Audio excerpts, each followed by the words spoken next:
네, 반갑습니다. 지난 시간까지 해서 갈라디아서를 말씀드렸는데 지난 달에 첫 주, 두 번째 주인가요? 그래서 지금 거의 한 달 넘어서 한 2달 가까이 돼서 이 자리에 서게 된 것 같아요. 그래서 이 갈라디아서는 잠시 접어두고 오늘은 이제 우리가 전도 집회라고 하는 큰 행사를 앞두고 있잖아요. 그리고 이 마지막 때를 살아가는 우리들에게 전도 집회라는 이 큰 행사를 앞두고 있는 우리들에게 좀 걸맞는 메시지가 무엇일까 고민하다가 오늘은 시편 83편의 이야기를 가지고 왔습니다. 시편 83편의 이야기는 아삽의 노래를 통해서 이제 큰 전쟁을 앞두고 있는 백성들이 어떠한 마음으로 어떤 노래를, 어떤 찬양을, 그리고 어떠한 기도를 들었는지에 관해서 우리가 볼 수 있는데, 그 영적인 싸움이 아니라 육적인 싸움들 앞에서 그들이 행했던 기도들, 그것을 우리 이 시대에 큰 이 영적 싸움을 앞두고 있는 우리들이 어떻게 삶에 적용해야 될 것인가를 알아보는 시간들을 갖고자 합니다. 먼저 시편 83편 1절로 4절 말씀을 함께 보겠습니다. 시편 83편 1절로 4절입니다. 다 함께 읽겠습니다. 아버지여 침묵지 마소서. 하나님이 아닌가요? 네, 83편 1절로 4절입니다. 네, 하나님이 네. 시작. 하나님이여 침묵치 마소서. 하나님이여 잠잠치 말고 고요치 마소서. 대저 주의 원수가 혼화하며 주를 화나는 자가 머리를 들었나이다.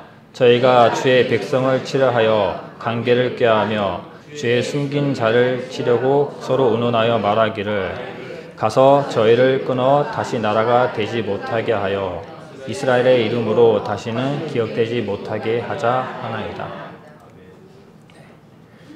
시편에 나온 이 아삽의 노래라고 하는 것인데, 이 83편은 이 전쟁을 앞두고 백성들이 부르짖는 노래예요.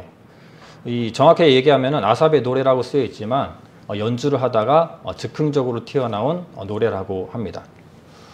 아삽의 노래로 분류되어 있는데, 아삽이라고 하는 사람은 레위 지파죠. 레위 지파로서 이 다윗 때에 찬양을 맡았던 찬양 대장이라는 사람입니다. 근데 이 아삽이라는 사람에서 이 찬양 맡은 임무가 끝나는 것이 아니라 대대손손 그의 후손들이 찬양을 맡는 임무들을 함으로써 아삽의 노래라고 하면은 아삽이 쓴 노래들도 있지만 아삽의 후손들이 쓴 노래들도 있는 거예요. 그래서 오늘 이 아삽의 노래는 아마도 아삽의 후손들, 자손들이 쓰고 불려진 노래이지 않나 생각됩니다. 이제 이게 언제 불려진 노래인가에 대해서 이제 우리가 찾아봐야 되는데, 보면은 이 5절로 8절 말씀을 한번 읽어보겠습니다. 5절로 8절입니다. 시작. 저희가 일심으로 의논하고 주를 대적하여 서로 언약하니 곧 에돔의 장막과 이스마엘인과 모압과 하갈인이며 그발과 암몬과 아말렉이며 블레셋과 두로 거민이요 아수르도 저희와 연합하여 롯 자손의 도움이 되었나이다. 셀라. 네, 에돔, 모압, 암몬 등 블레셋, 두로 등등 이 국가들을 보면은 어떤 국가들이냐면 이스라엘 근거리에서 밀착되어서 이 도시를 이루고 있는 국가들이에요. 이게 정확히 단정 지을 수는 없는데 언제 불려진 노래다라고 얘기하기가 애매한 것이, 성경에 이러한 구도로 이러한 수많은 나라들이 연합을 해서 이스라엘을 친 역사는 그렇게 나타나 있지 않습니다. 다만 비슷한 전쟁들이 있긴 해요. 에돔, 모압, 암몬이 연합으로 이스라엘을 친 전쟁이 있긴 합니다. 그 전쟁이 바로 여호사밧 시대에 있었던 전쟁이에요. 예전에 찬양 예배 때 말씀드린 적이 있는데, 여호사밧 때 있었던 전쟁은 그들이 막 치고받고 물리적인 싸움을 한 것이 아니라 영적인 하나님께서 싸워주시는, 그저 백성들은 가만히 있는 찬양만 드리는 그 전쟁이 바로 여호사밧 때의 전쟁이에요. 그래서 여호사밧 때의 이 찬양 전쟁이 이때 불려진 이때 있었던 전쟁이지 않느냐라는 여러 학자들의 의견에 따라서, 그렇다면 여호사밧 때의 찬양 전쟁은 어떠한 일이 있었고 어떻게 불려졌을까, 과연 이 시대에 불려진 전쟁이 맞는가라는 것을 우리 한번 찾아보도록 하겠습니다. 역대하 20장 1절입니다. 여기 시편은 잡아두시고 역대하 20장으로 가겠습니다.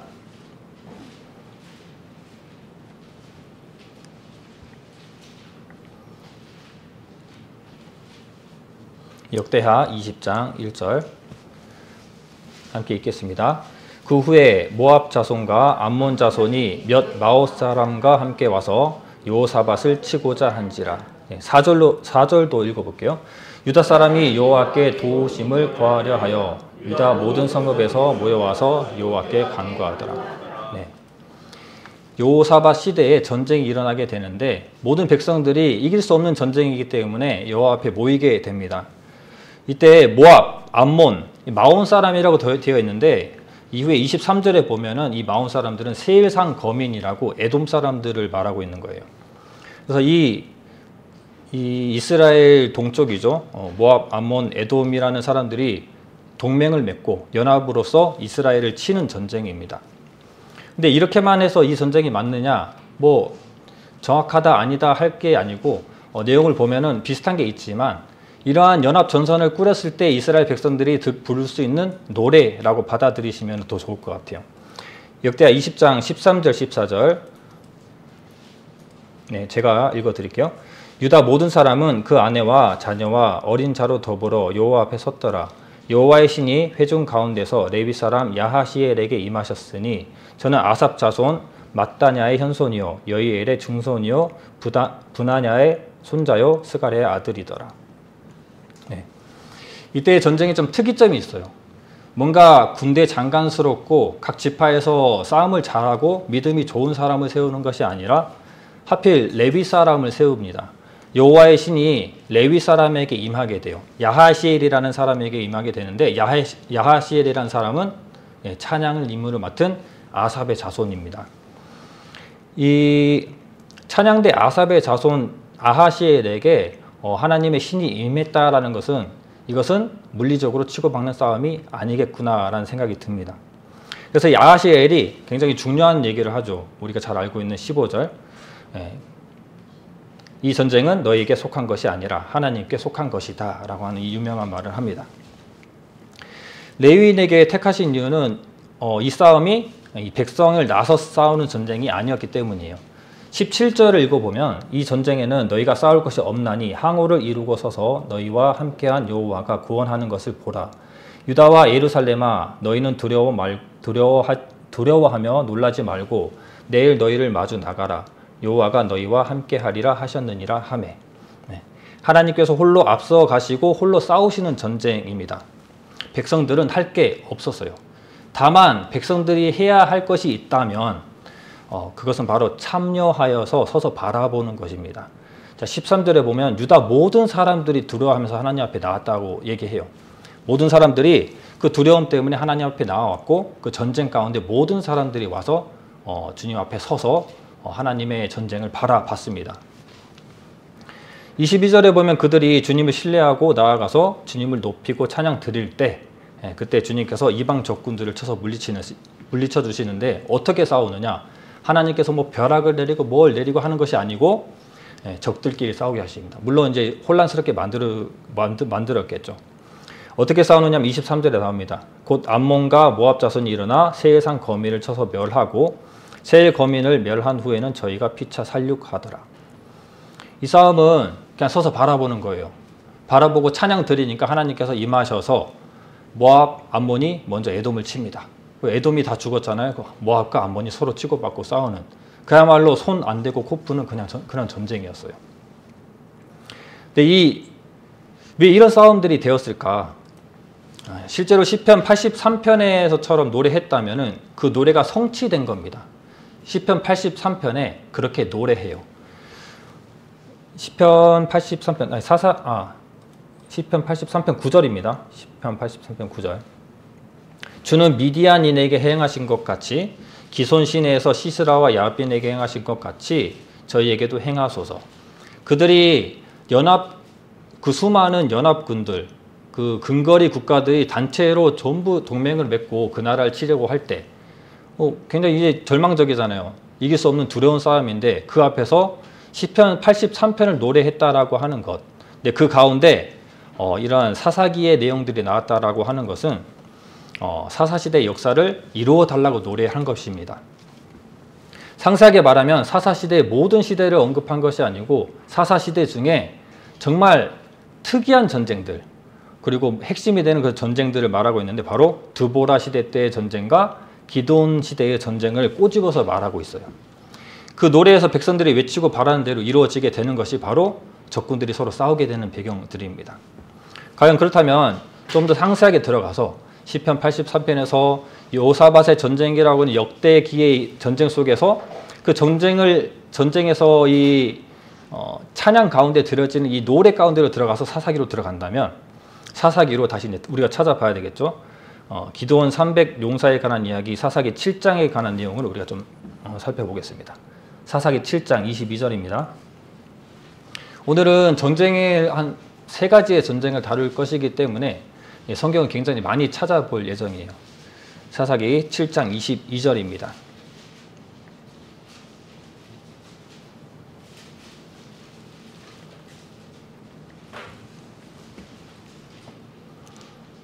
네, 7장 22절. 예, 제가 읽겠습니다. 300명이 나팔을 불 때에 여호와께서 그 온 적군으로 동무끼리 칼날로 치게 하심으로 적군이 도망하여 스레라의 베시다에 이르고 또 밥닷에 가까운 아벨 무홀라의 경계에 이르렀으며. 네. 좀 말이 좀 어렵죠. 그래서 혼자 읽었습니다. 같이 읽으면 난리가 날 것 같아가지고. 네. 여기에 보면은 기드온 아시죠? 하나님께서 기드온을 선택하시는데 기드온은 약간 쫄봅니다. 그래서 하나님 앞에 저는 아닌 것 같습니다. 내가 맞다면은 이 표적을 보여주세요라고 몇 번이고 막 강조해서 어거지로 끌고 와서 기드온을 세웠어요. 근데 기드온이 이제 군대를 이끌고 가는데 수많은 군대들이 있지만 하나님께서는 커트해서 잘라내십니다. 최종적으로 마지막에 물을 먹게 하시는데 물을 손으로 떠먹는 사람들 300인. 그러니까 전쟁에 준비하고 있는 사람들 300인만 준비하고 개처럼 머리를 박고 물 막는 사람들은 다 빼버리죠. 그래서 전쟁에 가는데 300명만 데리고 가요. 근데 이길 수 없는 전쟁이잖아요. 주님께서 임재해 주시겠다는 거죠. 그래서 횃불과 항아리와 나팔로 큰 군대의 소리를 일으켜서 적군이 서로 싸우게, 적군이 멘붕이 오는 거예요. 자고 있는데 엄청난 밝기와 엄청난 깨지는 소리, 함성 소리, 횃불 이런 걸로 인해서 엄청난 군대가 왔구나. 그래서 약간 이제 패닉에 빠지면서 서로 싸우게 되는 전쟁입니다. 83편에서 여호사밧 때 이 적군들을 향해서 하나님께 기도하면서 노래 불렀던 이 찬양이 이 사사시대의 기드온 때의 이 역사를 이루게 해주십시오라고 하나님께 기도했던 찬양이라는 거예요. 그 기도를 하나님께서는 이루어 주신 겁니다. 그래서 이 사사시대 이야기가 이 시편 83편에는 굉장히 많이 나오게 되는데 왜 사사시대에 이 드보라와 기드온의 노래가 이 가운데 있었느냐? 아까 말씀드린 대로 굉장히 특이점을 가지고 있는 전쟁들이기 때문인데 먼저는 적군이 서로 싸우게 하는 전쟁이었다라는 거죠. 두 번째는 지도자와 왕들을 끝까지 따라가서 죽이는 말살 전쟁입니다. 사사기 7장 25절입니다. 함께 읽어볼게요. 25절 시작. 또 미디안 두 방백 오렙과 스앱을 사로잡아 오렙은 오렙 바위에서 죽이고 스앱은 스앱 포도주 틀에서 죽이고 미디안 사람을 추격하고 오렙과 스앱의 머리를 가지고 요단 저편에서 기드온에게로 나오니라. 네. 그리고 8장 12절에도 보면은 세바와 살문나가 도망하는지라 기드온이 추격하여 미디안 두 왕 세바와 살문나를 서로 사로잡고 그 온 군대를 파하니라. 네. 오렙과 스앱 이 사람은 에브라임 땅까지 추격해서 두 방백을 잡습니다. 그리고 끝까지 추격해서 세바와 살문나를 잡아요. 방백이라고 하는 것은 그 땅의 지도자들이에요. 그리고 왕들, 세바 살문나라고 하는 이 왕들도 죽이게 되죠. 시편에서 이렇게 노래합니다. 제가 읽어드릴게요. 저희 기인으로 시편 83편 11절 저희 기인으로 오렙과 스앱 갖게 하시며 저희 모든 방백으로 세바와 살문나 갖게 하소서. 그 땅에 있는 귀인들, 그 땅에 있는 방백들, 지도자들, 왕들, 이 사람들을 이 사사기 때 끝까지 추격해서 죽였던 이 사람들처럼 멸절시켜 주십시오라고 찬양하는 것을 이루어 주신 노래로 부르고 있는 거죠. 그래서 이 전쟁에 참여한 지도자들과 왕들을 말살하는 전쟁이다 라고 얘기하는 겁니다. 여호사밧 전쟁도 마찬가지예요. 여호사밧 때는 끝까지 추격해서 따라가서 죽인 이야기가 없는데 라고 할 수 있지만 역대하 20장 24절에는 그 전쟁의 결과 하나도 피한 자가 없었다라고 적고 있습니다. 하나도 피한 자가 없었다는 것은 백성들뿐만 아니고 적군들뿐만 아니고 왕들이고 뭐 군대 장관이고 지휘자고 다 잡아 죽였다는 거죠. 이러한 특이점을 가지고 있습니다. 그리고 세 번째, 이 두보라 때, 기드온 때의 전쟁이 어떤 것들이 특별한가? 바로 상대를 무력화시키는 전쟁으로 이 두보라 전쟁이 소개됩니다. 자, 앞으로 넘어가서 사사기 4장으로 넘어가겠습니다.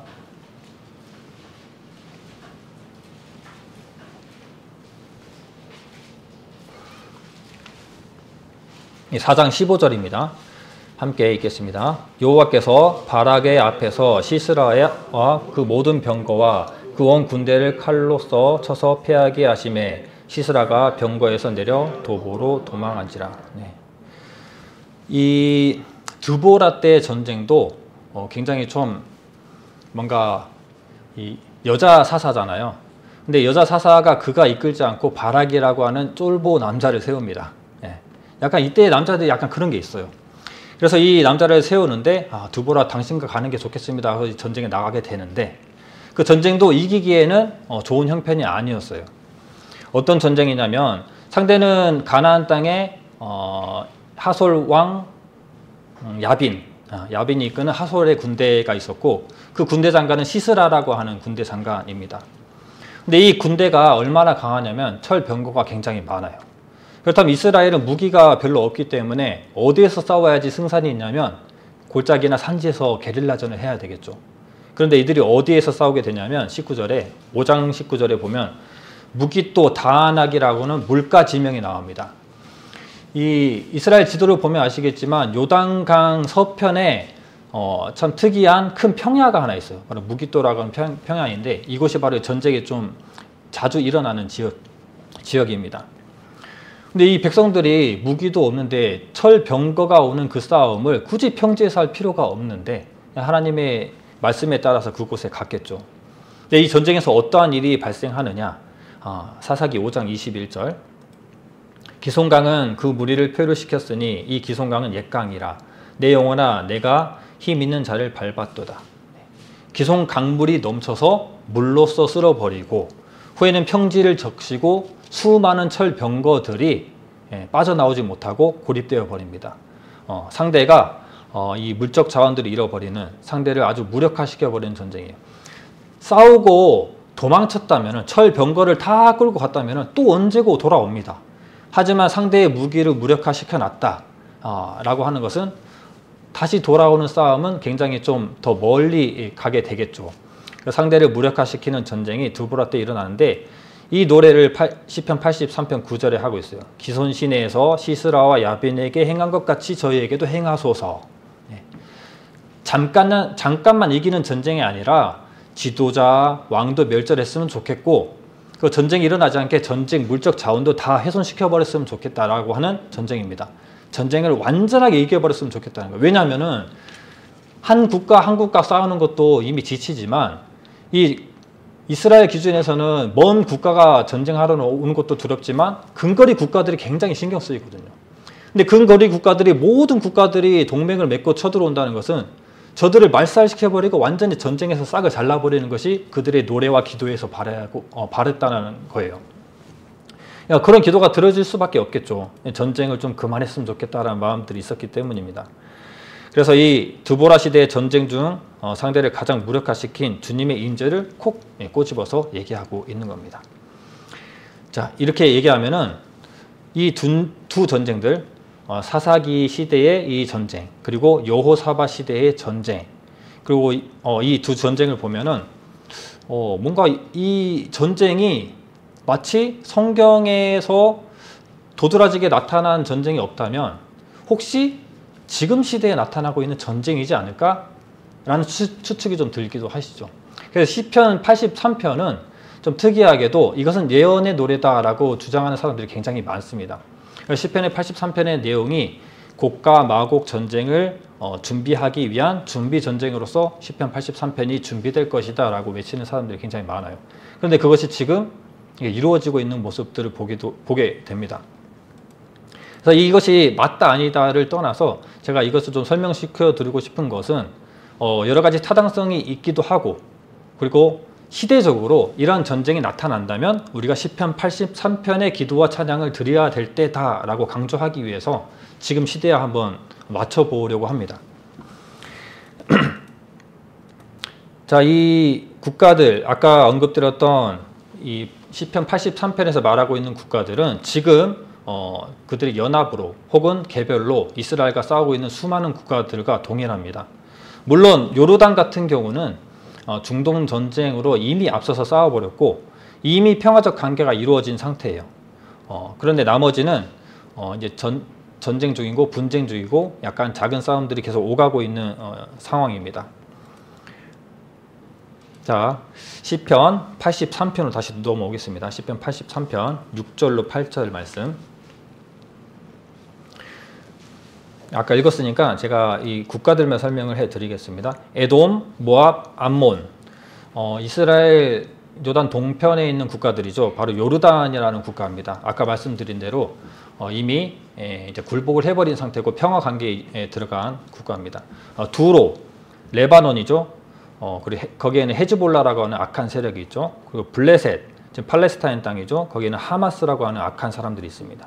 그 이스마엘, 그 범위가 넓지만 예멘이라는 데가 포함됩니다. 후티 반군이 거기에 들어가죠. 아수르, 시리아 땅입니다. 지금 전쟁이 몇 번씩 오가고 하고 있죠. 아말렉은 우리가 아는 것처럼 어디 정착해서 사는 민족이 아니에요. 이스라엘 근거리 지방들을 떠돌아다녔던 국가입니다. 다들 지금 전쟁과 이런 마찰들이 지속적으로 발생하고 있는 현 사회에 딱 걸맞게 지금 싸움이 진행되고 있거든요. 에돔, 모압, 암몬 같은 경우는 요르단이라고 말씀드렸는데 중동의 4차 전쟁으로 패배했고 1994년에 와디 아라비아 조약 체결로 전쟁이 종식됐어요. 근데 현재 요르단은 이란이나 그 동부의 그 국경의 위협으로부터 약간 보호해주는 이스라엘과 미국과 함께 공중 방어망과 정보 협력에 참여를 하고 있습니다. 이미 시간차지만 요르단은 굴복한 상태예요. 하지만 나머지 국가들은 이제 두로 이 헤즈볼라 같은 경우는 23년 10월부터 레바논 남부 침공을 통해서 헤즈볼라의 군사 기반과 핵심 지부를 파괴했고 헤즈볼라 지도자 하산 나스랄라 많이 들어봤죠? 그 하셈 사피에틴이 사망하고 무기고의 80에서 90%가 파괴되어서 전력이 약화된 상태입니다. 정전이 되었지만 아직도 소규모의 전투가 지속되고 있어요. 그리고 블레셋, 뭐 말할 것도 없지만 이 팔레스타인, 사실 제가 말씀드리는 팔레스타인, 레바논, 뭐 예멘 이 국가들이 나쁜 게 아니에요. 사실 국가의 사람들 중에서는 좋은 마음을 가지고 있고 싸움이 없었으면 좋겠다는 사람들이 굉장히 많지만 그 중에 안 좋은 세력들이 있잖아요. 하마스, 팔레스타인이지만 하마스가 그 하나의 세력이잖아요. 하마스가 이제 뭔가 이제 팔레스타인을 장악하고 좌지우지하기 때문에 전쟁을 일으키는 건데 하마스도 23년 10월부터 해서 지금까지 계속 충돌이 지속되고 있습니다. 이스마엘이라는 사람은 하갈이라는 어머니와 함께 아라비아로 떠났어요. 그래서 아라비아 땅, 아라비아 북부 땅에서부터 요르단 지역의 이게 주된 지역이 되게 되는데 범위적으로는 예멘이 들어갈 수 있습니다. 그래서 예멘 같은 경우는 비슷하죠. 이 하마스가 이렇게 일을 일으켰을 때 23년 10월부터 홍해 해상에서 상업 선박 및 해상 무역을 타격하기 위해서 여러 가지 공격을 했죠. 거의 150회 차례나 공격을 한 상태입니다. 그리고 아수르, 시리아입니다. 아수르 같은 경우는 시리아 땅을 얘기하는데 드루즈 보호 명분으로 이스라엘이 4월, 7월에 시리아 남부 스웨이다 인근과 다마스쿠스에 공습을 했습니다. 뉴스에 많이 나오고 있죠. 드루즈족이라고 하는 거 그냥 약간 팁으로 말씀을 드리면 이스라엘이 독립했을 때 독립 이후에 이스라엘을 도우면서 살았던 약간 결이 같은 민족이에요. 근데 이스라엘 민족은 아니지만 이스라엘 주변과 아랍국들에 섞여서 살아가게 되는데 특히 이 시리아의 60%가 넘는 사람들이 살아가게 됩니다. 근데 그들을 보호하겠다는 명분으로 약간 마찰이 있어서 이 시리아와 싸움이 촉발되게 되었어요. 이 모든 국가들을 보면은 시편 83편에 얘기하고 있는 국가들이에요. 마치 지금의 시대를 노래하는 것처럼 지금의 시대를 기도하는 것처럼 그 말씀이 보이기도 합니다. 근데 왜 더 이 시대에 관한 말씀으로 볼 수도 있다라고 생각이 되는 것은 바로 4절 말씀입니다. 시편 83편 4절 말하기를 가서 저희를 끌어 다시 나라가 되지 못하게 하여 이스라엘의 이름으로 다시는 기억되지 못하게 하자 하나이다. 뭔가 이스라엘이 다시 생겨났는데 그 나라가 다시 생기지 못하게 하자라고 하는 이 말, 아랍권에서 굉장히 많이 하고 있는 말이죠. 특히 이란이 아야톨라 하미네이라는 사람이 이제 자주 하는 얘기죠. 이스라엘을 이 땅에서 제거하자. 그것이 바로 그 나라의 신념이고 이념이고 사상입니다. 이렇게 이 공식적으로 이런 말을 하는 거 보면은 이런 말씀들이 혹 이 시대에 이루어지고 있는 것은 아닌가라는 생각들이 되어지는 거예요.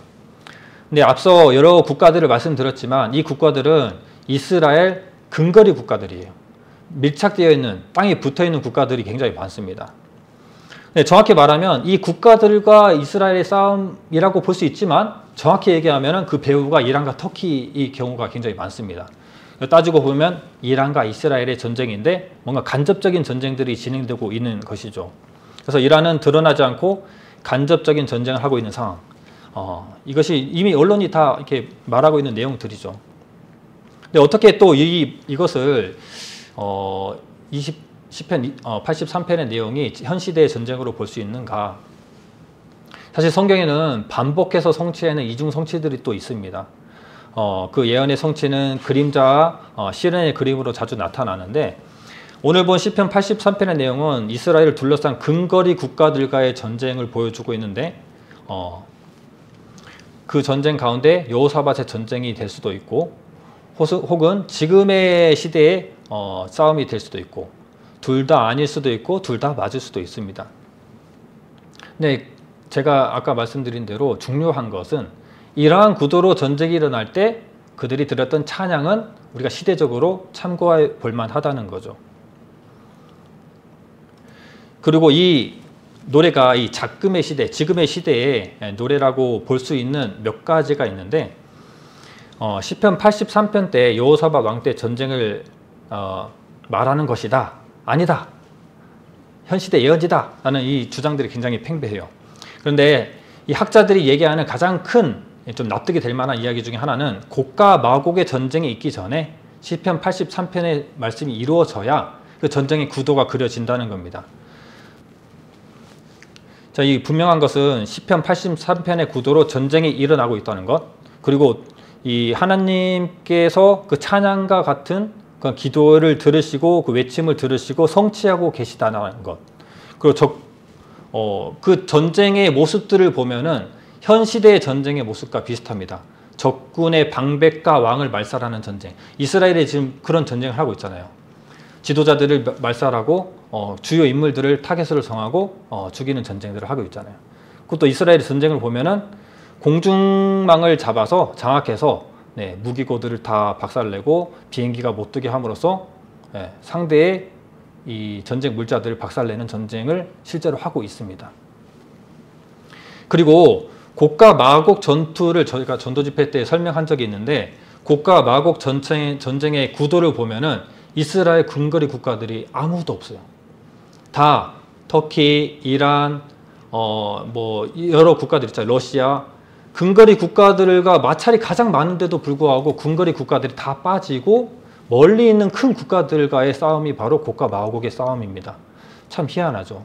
왜 근거리 국가들이 없을까? 때문에 그들이 곡과 마곡의 전쟁을 하기 전에 어떠한 상태라고 나와 있느냐? 에스겔 38장에 보면은 평안이 거하고 있다. 평안이 거한다는 얘기를 한 3곳에서 얘기를 해주고 있습니다. 근거리에 마찰이 있는 이 상태가 지금 평안 상태라고 볼 수가 있나요? 절대 그럴 수 없죠. 이 국가들이 요르단처럼 말살되고 굴복되고 평화 관계를 유지한다면 그것이야말로 이스라엘이 평안히 거하는 때가 맞다라고 생각이 되거든요. 그렇다면 곡과 마곡을 위한 전쟁의 준비를 위해서 시편 83편의 전쟁이 이루어져야 되지 않느냐라고 하는 겁니다. 또 다르게 얘기해서 이 찬양의 예배, 이것은 예언의 메시지를 가지기도 하지만 어찌 보면 기도거든요. 기도고 찬양이에요. 그 기도와 찬양이 지금 들어졌든 옛날에 들어졌든 그 근거리 국가들과의 전쟁에 대해서 이렇게 멸하게 해주십시오라고 옛날에 기도했던, 어제 기도했던 그 기도를 이루시는 하나님께서 지금 그 기도를 완성하고 계신다라고 생각하면은 이것은 예언적 요소로 보지 않아도 기도를 이루시는 하나님의 메시지로도 볼 수가 있는 겁니다. 제가 가장 이제 이것들을 통해서 가장 하고 싶은 말은 지금 그런 시대에 살고 있다라는 거예요. 우리가 마지막 시대에 살고 있고 또 특히 우리 같은 경우는 이제 한 5일 앞두고 있지만 전도 집회를 앞두고 있는 상황입니다. 그래서 이 전쟁들이 예언이건 아니건 기도건 찬양이건 주님께서 이루어 주시고 있고 또 이 일들이 곡과 마곡의 전쟁을 위해서 준비되어야 할 기도의 성취라고도 볼 수 있다는 것은 우리가 그만큼 긴박하고 마지막 때에 살고 있다는 겁니다. 그렇다면 이 전쟁과 이 전도 집회가 무슨 상관이 있느냐? 이제 이 전쟁을 통해서 이 백성들이 사사기 시대의 내용들을 언급하면서 주님께 기도하고 찬양했던 것들을 지금 우리는 이 영적인 전쟁이라고 하는 전도 집회를 앞두고 있잖아요. 그리고 마지막 때에 살아가고 있잖아요. 그럼 우리는 이 전쟁의 기도를 어떻게 받아들여야 되는가라는 부분에 대해서 말하기 위해서 앞서 이 모든 역사들을 좀 설명을 좀 드렸습니다. 근데 왜 하필 이 기도와 찬양이 왜 사사시대를 가리키고 있을까부터 약간 의문을 가져야 됩니다. 사사시대가 믿음이 좋은 시대입니까? 그렇지 않죠. 굉장히 초보적이고 서툴고 믿었다가 넘어졌다가 주님께 간구하고 빌었다가 또 무뎌졌다가 그 일들이 여러 번 반복되는 것이 바로 사사시대예요. 사사시대를 설명하는 가장 핵심적인 말씀이 사사기의 가장 마지막 구절이 있죠. 그때에 이스라엘의 왕이 없으므로 사람이 각각 그 소견에 오른 대로 행동하였더라. 자기 멋대로 살았다는 겁니다. 왜 그 시대에 있었던 전쟁들을 언급하고 있으며 왜 그 시대를 지금 이 중요한 기도에다가 갖다 붙이고 있는지 우리는 그럼 그 사사시대의 메시지를 통해서 어떠한 것들을 받아먹고 어떠한 것들을 통해서 교훈을 삼아야 되는지를 우리가 오늘 말씀을 통해서 알기를 원합니다. 자, 기드온과 드보라 시대에는 어떤 일이 있었냐면 아까도 여러 가지를 말씀드렸지만 이 사사기 5장의 노래에 보면은 사사기의 상황을 굉장히 많이 얘기해주고 있는 노래입니다. 드보라 시대 때 전쟁이 있었다면은 5장에는 드보라가 그 전쟁을 이기고 노래하는 거예요. 그 노래하는 것인데 그 전에 있었던 사사들의 내용들도 말해주면서 또 그들이 치렀던 드보라 때 치렀던 전쟁에서 있었던 일들을 사람들에게 낱낱이 고발하는 찬양이기도 합니다. 마치 어떤 찬양이냐면 사울 밑에서 전쟁을 하고 있다가 나중에 다윗이라는 사람이 와서 다윗을 통해서 전쟁을 하고 전쟁의 결과를 보니까 더 성과가 좋은 거예요. 그래서 사람들은 노래했죠. 사울은 천천히요 다윗은 만만이라 라고 자꾸 그렇게 얘기하니까 사울은 그게 신경 쓰였어요. 마찬가지입니다. 드보라 시대에도 노래하기를 그들의 잘못된 것들과 그들이 잘한 것들을 잘 드러내는 노래가 바로 이 사사기 5장의 노래거든요. 이 노래에 보면은 굉장히 대조적으로 이루어집니다. 전에 구역예배 때 말씀드린 적이 있는데 뭐 서너 가지의 것들을 대조적으로 잘했고 못했고 잘났고 못났고를 얘기하게 돼요. 특히 이제 드보라 같은 경우는 이스라엘의 어머니로 얘기를 하고 높이고 있습니다. 반면에 누구를 낮추느냐? 시스라의 어머니가 시스라를 기다려요. 그러면서 대도 않는 얘기를 합니다. 그래서 시스라의 어머니는 어리석은 어머니, 저주받은 어머니로 낮춥니다. 노래가 이런 식이에요. 근데 이 노래에서 굉장히 중요한 것이 무엇이냐면은 이 드보라 전쟁에서 굉장히 이 마지막 타로 결정타를 내린 사람이 바로 헤벨의 아내 야엘이라는 사람이거든요. 근데 헤벨의 아내 야엘이라는 사람이 어떤 일을 했냐면 간략하게 말씀드리면 전쟁을 통해서 그들의 이 철 병거가 무력화되자 이제 시스라가 도망갑니다. 그 상대방의 군대 장관 시스라가 도망가게 돼요. 철 병과가 없으니까 그냥 뚜벅이로 도망가게 됩니다. 근데 거의 다 지친 상태에서 이 헤벨의 아내 야엘에게 장막에 들어가게 됩니다. 동맹국이기도 하고 이방 국가에 있던 사람이거든요. 근데 헤벨의 아내 야엘은 처음에 우유를 주고 잠자리를 주면서 그를 쉬게 하는데 그것은 함정이었죠. 오히려 그 시스라 머리에 이 말뚝인가요? 박아서 죽여버립니다. 근데 이것은 굉장히 큰 역할을 했잖아요. 시스라라고 하는 군대 장관을 죽인 것은 굉장히 중요한 역할입니다. 그러면서 이 노래에서 극찬받는 것은 바로 이 야일이라는 사람이거든요. 대신에 이제 대조적으로 이 노래가 불려진다 했잖아요. 야엘은 높여졌어요. 그럼 누가 저주를 받고 놀려지느냐면 메로스라고 하는 주민들이 이렇게 저주를 받게 됩니다. 야엘은 이방 여인임에도 불구하고 전쟁에 함께 포함돼서 싸울 필요가 없었던 사람인데도 불구하고 전쟁에서 큰 역할을 했단 말이죠. 근데 메로스 주민들은 어떻게 했느냐? 자, 사사기를 다시 찾아볼게요. 5장 23절 24절.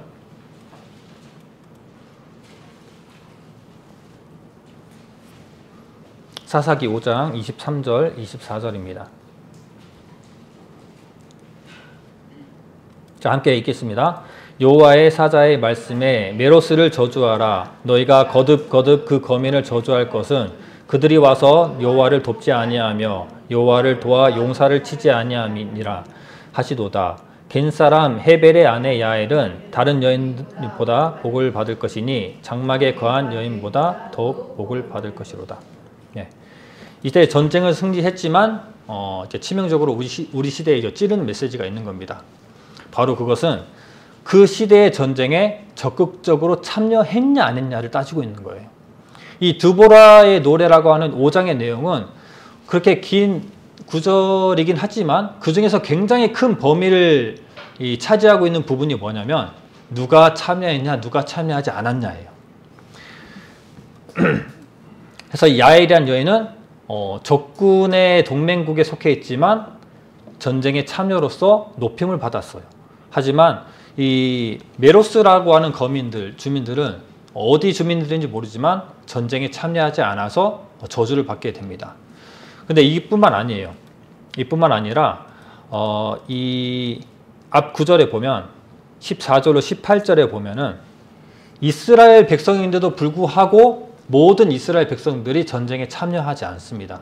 그래서 어떤 지파는 어떠한 일로 참여하지 않고 어떠한 지파는 주저하고 어떠한 지파는 나 몰라라 하고 반면에 어떤 지파는 목숨을 다 바쳐서 싸웠다라고 하는 메시지를 말하고 있거든요. 제가 현대인의 성경으로 좀 쉽게 읽어드리겠습니다. 14절로 18절. 아말렉의 뿌리 박은 자들이 에브라임에서 내려오고 그 뒤에는 베냐민이 따랐으며 마길에서 지휘관들이 내려오고 수보론에서 장교들이 내려왔다. 이사갈의 지도자들이 드보라와 함께 하였네. 이사갈은 바락과 함께 골짜기로 내려갔으나, 네. 여기까지 참여한 지파들이죠. 이제 했으나라고 하면 이제 하지만 이런 거 있죠. 그 다음에 불참의 이제 지파들이 나옵니다. 루벤 지파는 망설이다가 내려가지 않았다. 어째서 너희는 양의 무리에 앉아 목동들의 피리 소리만 듣고 있는가? 루벤 지파는 이리저리 망설이며 번민하였네. 길르앗은 요단 저편에 머물러 있었고 단은 배에 머물러 있었으며 아세는 해변에 자기 땅에 머물러 있었으나 이제 그러나 이제 나머지는 또 칭찬할 사람들입니다. 스불론과 납달리는 죽음을 무릅쓰고 싸웠다라고 얘기합니다. 그 찬양에서 그들의 참여도를 고발하고 있는데 어떤 지파들은 간다고 했다가 주저했고 어떤 지파들은 아예 가지도 않았고 어떤 지파들은 돈 벌고 있었고 몇 지파들만 충성을 다해서 싸웠던 그 전쟁을 노래로서 고발하고 있는 거예요. 즉 참전한 지파들을 칭찬하고 참전하지 않은 불참한 지파들을 특히 방관한 지파들을 저주하고 있는 내용입니다. 그래서 메로스와 야엘이라고 하는 사람들을 비교하는 것은 이스라엘 지파를 향해서도 얘기하는 것이기도 합니다. 이스라엘 지파 중에 전쟁은 함께 해야 되는데 함께 하지 않은 것들을 얘기해주고 있어요. 가나안 땅을 점령할 때 이미 요단 동편 땅을 얻었잖아요. 그래서 갓, 므낫세 반지파 또 르우벤 지파가 그 땅을 받았습니다. 하지만 그들이 그 땅에서 머물고 바로 평안을 얻고 정착하고 살아가지 않았습니다. 왜냐하면 가나안 땅을 정복하지 못했으니까. 가나안 땅을 정복할 때까지 어떻게 하라? 남자들이 와서 싸우고 다 싸우고 나서 돌아가라 라고 하는 것들을 지켰어요.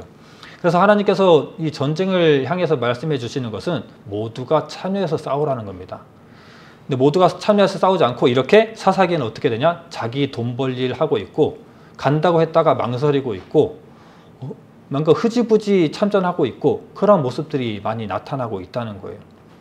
시편 83편의 노래가 지금 기도로서 이루어지거나 예언으로서 이루어지거나 지금 시대에 이루어지고 있는데 이 노래가 찬양되고 기도되고 있는 이 시대에 우리가 사사시대의 메시지처럼 모두가 참여해야 되는 전쟁을 이루어야 된다고 하는 거예요. 여호사밧 때 모든 사람들이 참여했던 것처럼 시편 84편에는 그 내용을 지적하고 있는지도 모르겠습니다. 그렇다면 이제 점점 어떤 말을 할지 아시겠죠? 이제 시편 83편으로 다시 돌아와서 83편 16절로 18절입니다. 16절로 18절 함께 읽겠습니다. 시작.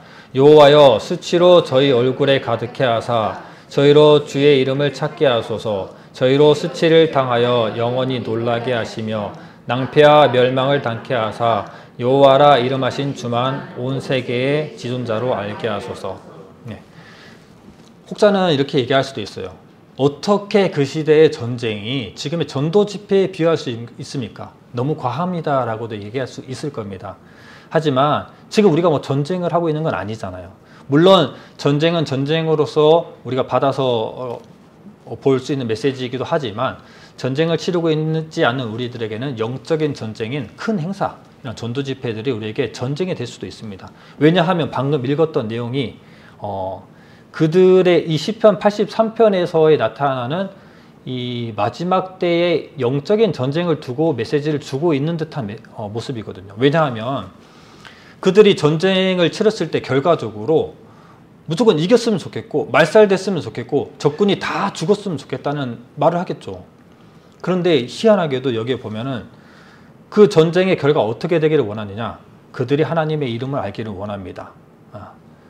주만이 하나님의 지존자임을 모든 사람들 통해서 알았으면 좋겠습니다 라고 기도하고 있는 겁니다.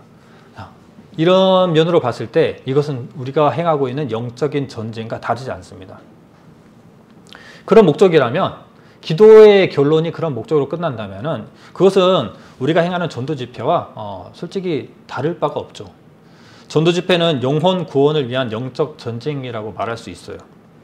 사단이 많은 영혼들을 사망의 길로 데리고 가잖아요.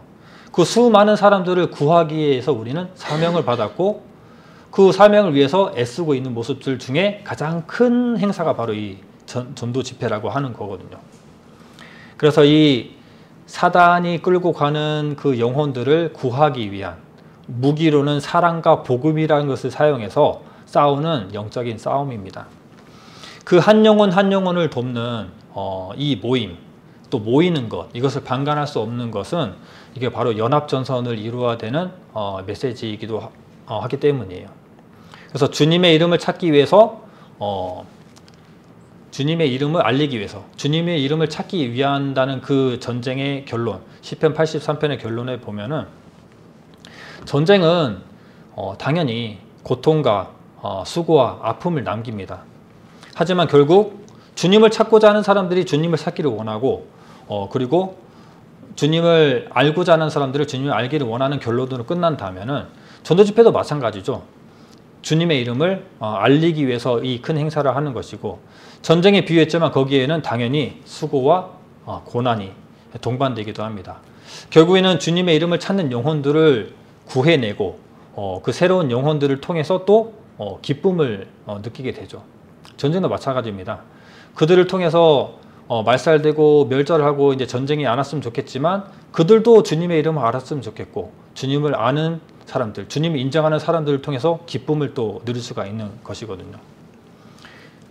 그래서 이 시편 83편의 전쟁이 지금 이렇게 이루어지고 있는 이 시대 속에서 우리가 어떠한 기도와 어떠한 마음으로 살아가야 되는가, 이 시편 83편에 말하고 있는 여러 가지 모습 중에 사사시대를 언급하고 있는 것은 우리에게 하고자 하는 말들이 이러이러한 말들이 있을 것이다 라고 생각하는 마음에 말씀을 드립니다. 마무리를 하겠습니다. 오늘 이 시편 83편의 전쟁 때 세 가지의 시대를 비교해 보면서 현 시대에 이루어질 예언의 모습 혹은 기도의 성취로 이렇게 바라봤는데, 이것은 곡과 마곡이라는 전쟁이 준비되기 위해서 근거리 국가들의 굴복이나 평화가 이루어져야 되는 하나의 전쟁이다 라고 생각할 수도 있고요. 그리고 이 시편 83편의 전쟁이 뭔가 일맥상통해서 나타난 전쟁의 시대를 우리가 역사적으로 살아가고 있다. 이것은 정말 마지막 때가 가까웠다라는 것을 우리가 좀 돌아봐야 할 것 같습니다. 그리고 이 사사시대의 가르침과 기도가 필요한 시대다. 그만큼 지금은 어두운 시대이고 믿음이 좀 나약한 시대이기도 하다라는 겁니다. 그래서 이 시대에 전쟁에 참여하기를 꺼려하고 자기 하고 싶은 일, 자기 생각에 우선으로 생각되는 일들을 육신적으로 우선으로 생각되는 일들을 먼저 하는 그런 시대가 왔기 때문에 아마도 그런 메시지를 주고 있는 것이지 않나라는 생각이 듭니다. 이 전도 집회 때 우리는 어떤 마음가짐으로 이 전도 집회를 이렇게 행해야 되는가에 대해서 말씀을 드리면, 전쟁에 참여하는 우리들은 여호사밧 때 아삽의 가문처럼 주님 앞에서 기도하고 찬양으로 드려져야 되는 전쟁입니다. 그리고 이 전쟁이라고 했을 때 뭔가 경건한 마음이라 하면 한 사람이 딱 떠오르더라고요. 이 다윗 때 밧세바의 남편 우리아처럼 전쟁임에도 불구하고 그에게 편의를 누릴 수 있게 했음에도 불구하고 그는 그 경건한 마음을 위해서 그 쾌락을 누리지 않고 살아갑니다. 그래서 이 전도 집회 때는 더욱 경건해야 됩니다. 그리고 가나안 땅을 정복할 때처럼 오늘 가장 하고 싶은 메시지가 바로 이거예요. 모두가 전쟁에 참여하라는 겁니다. 모든 사람들이 전쟁에 참여해야만 그 싸움을 이길 수 있고 하나님께서 그 기도와 찬양을 크게 받으신다는 거죠. 이 마지막 때는 사사시대처럼 자기의 욕심대로 자기인의 소견에 오른 대로 만족해 얘기하면 제 멋대로 이렇게 살아가는 시대일 듯해요. 지금 시대가 좀 그렇게 생각이 되잖아요. 때문에 교회 공동체가 좀 힘을 좀 잃어가고 있는 상황이기도 하고, 뭔가 사랑이 예전 같지 않고 많이 식어진 모습이 보이기도 하고, 교회의 여러 가지 행사들을 앞두고 보면은 행사들에서 이 사람들의 참여도나 열정이나 연합의 모습들이 예전 같지 않다는 것을 우리가 다 느낄 수 있을 겁니다. 하지만 이 마지막 때에 구별되는 삶을 살아야 된다면 우리 교회가 좀 더 구별됨으로써 칭찬받는 교회가 되었으면 하는 바람이고, 역사를 기억하고 역사가 주는 성경의 교훈을 따라서 올바른 길을 가야 할 때입니다. 내 소견에 오른 대로 가는 것이 아니라 말씀대로 하나님께서 주시는 그 소견에 오른 대로 우리가 그 길을 선택해야 할 때가 지금이지 않는가, 이때를 기억하고 명심하기를 바라고, 이번 영적 전쟁인 전도 집회 때 여러분 모두가 함께 그곳에 서 있기를, 함께 동참해 주기를 간절히 소망하는 마음에 이 말씀을 드렸습니다.